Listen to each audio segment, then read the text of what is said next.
Hi, this is Yuki again. We're doing the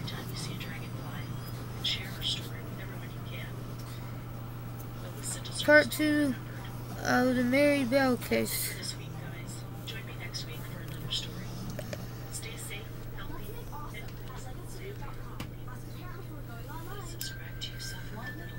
The first night in our small jail cells in Newcastle West End Police Station, the girls were restless. They kept shouting to each other through the doors. So warned the policewoman who watched the children.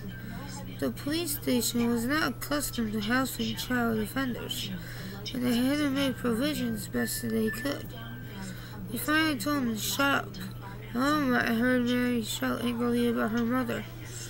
Mary, who had been a chronic bedwetter, was terrified going to sleep, for fear that she might mess her bed. I usually do, she confided. At home, Mary's mother severely humiliated her whenever she went to bed, rubbing her daughter's face in the pool of urine, said Mary years later.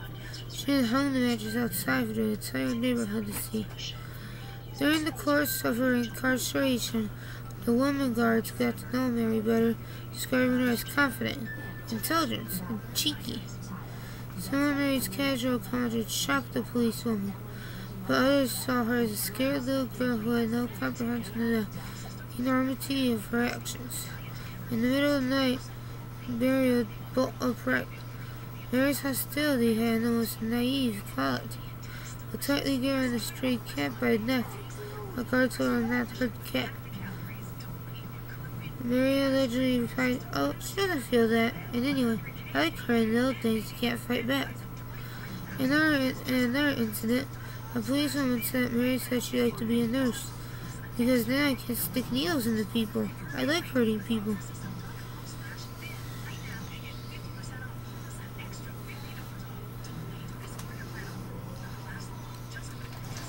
If her parents were somehow responsible for young Mary's behavior, she would not talk about it. She had been taught to keep quiet, especially around authority figures. Her father, Billy Bell, had lived with the family, but the children, Mary and her younger brother and sister, were instructed to always call him Uncle, so that the mother could collect government assistance. Billy Bell was a thief, and the mother, Betty Bell, was a prostitute who was often away in Glasgow on a business.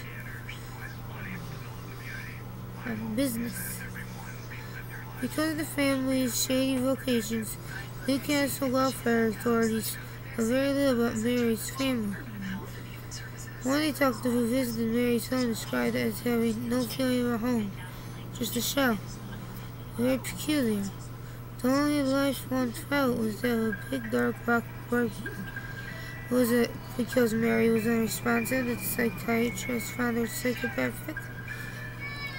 If she had broken her silence and told them it was their abusive home life, which she had earned a more systematic analysis? I've seen a lot of psychopathic children, said Dr. Orton, the first to see her during her incarceration. They're like Mary, as intelligent, as manipulative, or as dangerous. During the murder trial, Mary's behavior did little to harbor sympathy.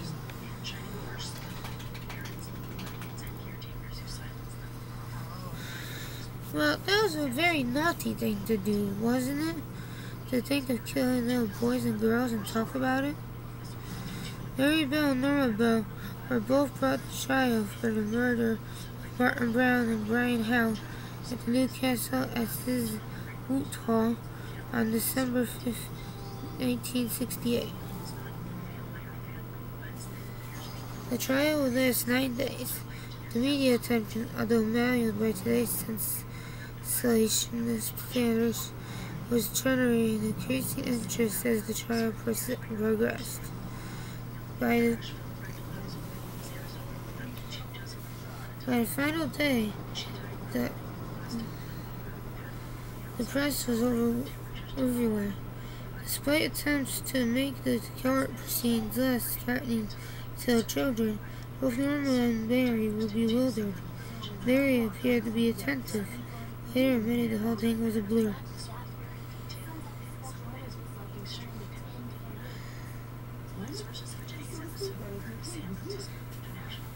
Prosecutor Rudolph Lyons opened the trial by suggesting that whoever murdered Brian Howell also killed Martin Brown.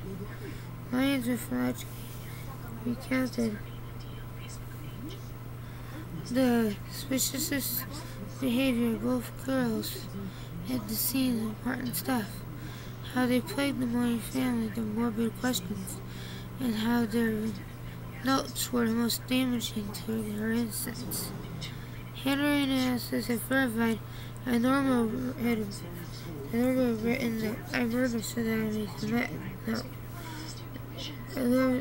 If Norma was truly innocent, why did she participate in these dreadful scribblings? How did Mary know that Martin had been asphyxiated? Asked Lyons. This is not public knowledge.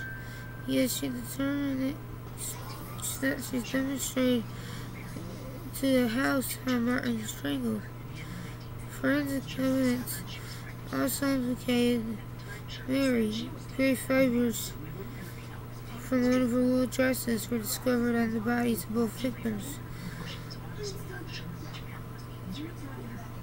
Fibers from Norma's maroon skirt were found on Brian's shoes. Although there were doubts about Norma's guilt, Mary was considered guilty by most. According to Gita Saini, who was at the trial, the issue at stake of whether Mary was stuck in a little girl was whether Mary was a sick little girl or a monster, a bad seed. She's a monster. That's what I'm saying, she's a monster.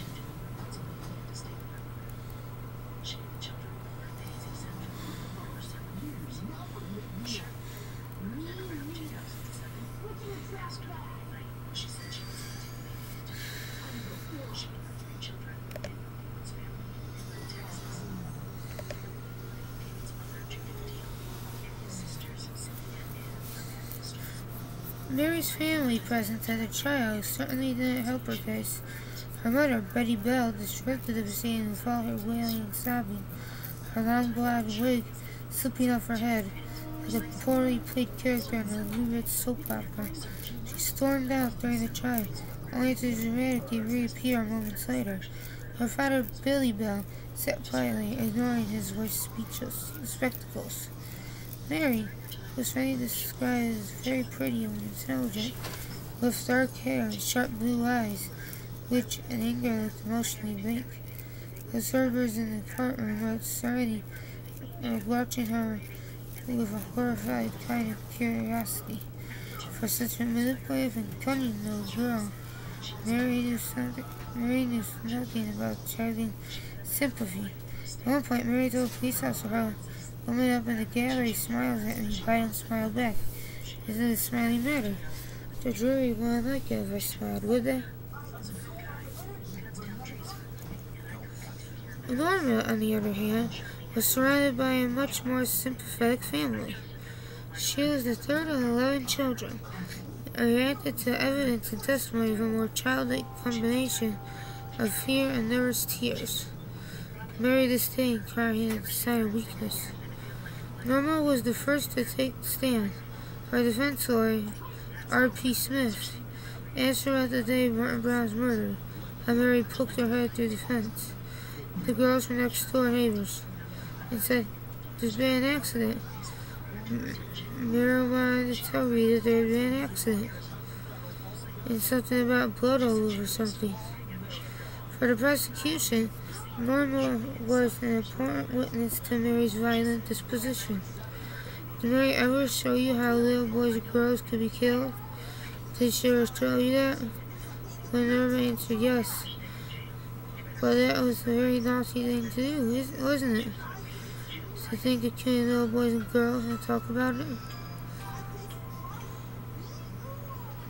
Not before her testimony, Mary asked the policewoman of meaning the word immature.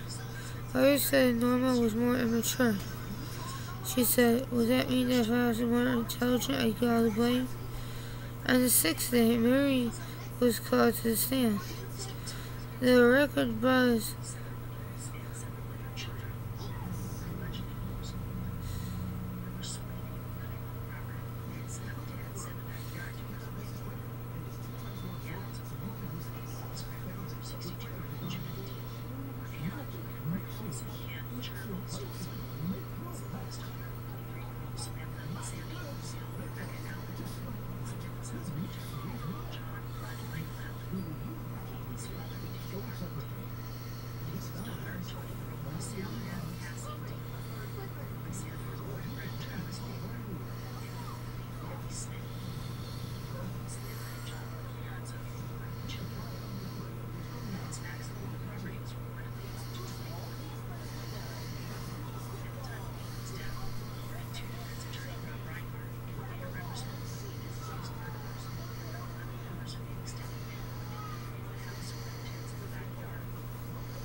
The night before her testimony, Mary asked the policeman a meeting of word.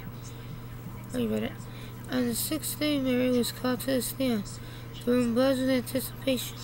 According to Serenity, the public and press galleries were very full. The only day when the atmosphere in the court, unlike all the other days, with certain types of murder trials, with faintly tinged with that morbid, with slightly tinged with that morbid fascination and associates with certain types of murder trials.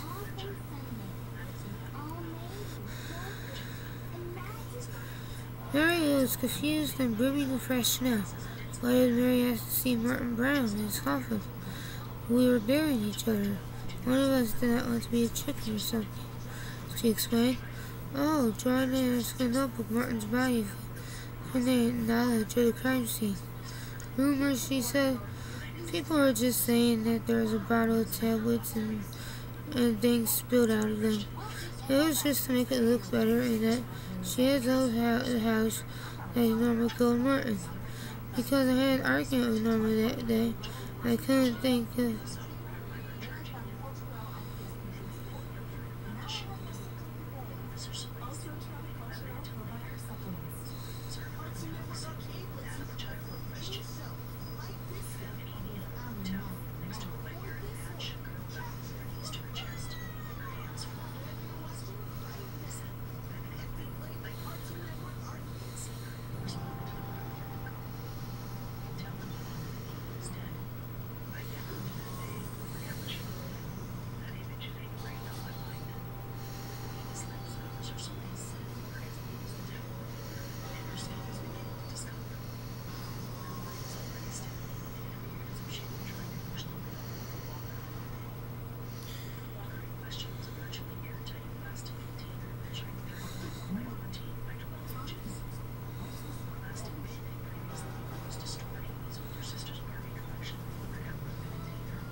Handwriting experts said that the notes were written with both girls' handwriting. In fact, every single letter had to be examined separately, because Mary and Norma had alternated writing. They called it joining writing. Norma testified to the idea to write the notes came about in Mary's bedroom, where they were drawing with a red Burrow pen. Norma said Mary wanted some notes written to put in her shoes. Mary wanted them for the nursery break-in. While Mary conceded that the notes were a joint idea to write, she insisted it was Norma's idea to take them to the nursery. Norma says, "Are you coming to the nursery?"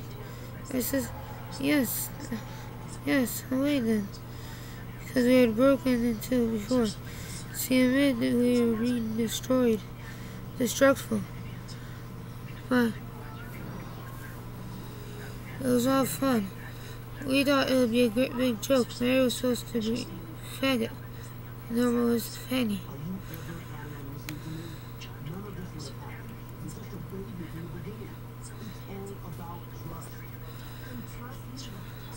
Furthermore, Mary insisted Norma wanted to get put away and asked Mary to run with her.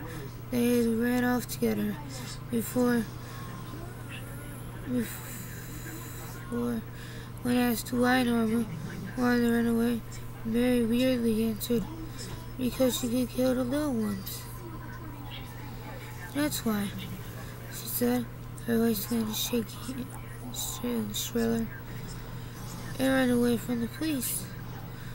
Despite their accusations against each other, as the girls had an unfathomable connection during their trial, according to Serenity, their heads turned towards each other like actual twins.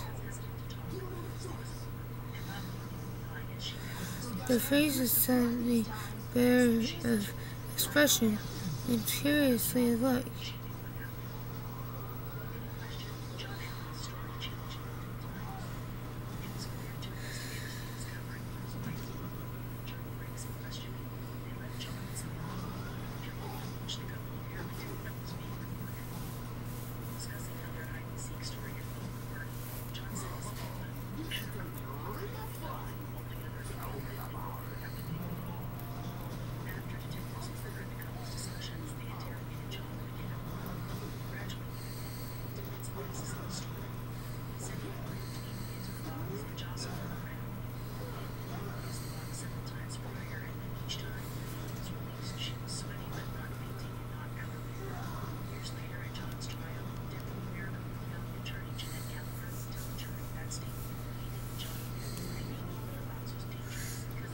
Yet they had their moments of betrayal. They shook their heads incredulously or furiously at what one or the other said. They turned abruptly, glaring at each other when hearing themselves quoted as having accused the other of something outrageous, and they commented audibly, in Norma's case, with tears and desperate cries of no, no. Marie's case with loud and fierce remarks about and against each other's evidence. Eventually, the judge prohibited contact between the two girls during the trial. Both denied any responsibility for Martin Brown, but both acknowledged they had been together with Brian on the day he died. According to Mary, a maniacal Norma strangled Brian. When asked if she was afraid that Norma might kill her, Mary boldly agreed. She would not dare, because I would turn around and punch her one. Norma's grim version of the event, however, closer to the truth. Mary told Brian to lay down, and then started to hurt him. Norma demonstrated how Mary pinched Brian's nose. He started turning purple and tried to push Mary's hand away. When she was really hurting him, she said, "Norma, take over. My hands are getting thick." When Norma left, she tearfully claimed that Brian was still alive. She then went to her friend's house where they made pom-poms.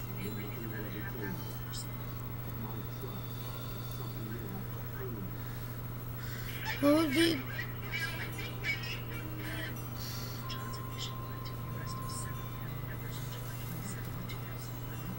be the worst that could happen to me? Should they hang me? The convention was obvious. Mary would still either murder or manslaughter. Although there is more sympathy for Norma, it was still unclear how severe her punishment is.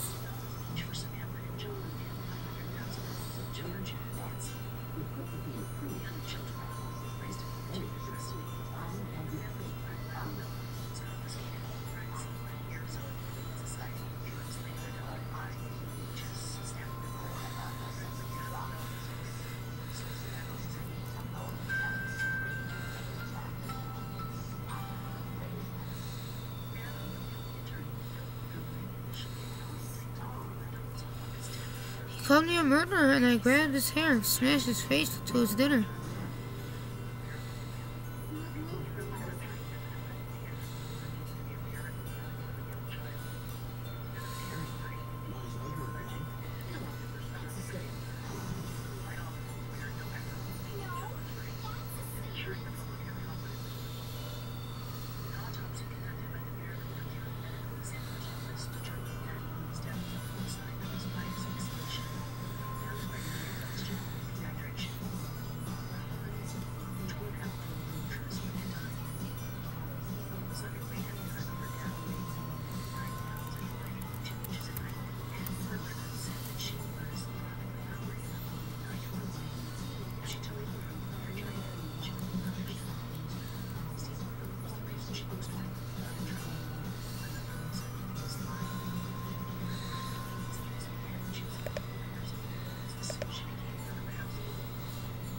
And see you folks. Don't forget to like and subscribe and comment. Bye.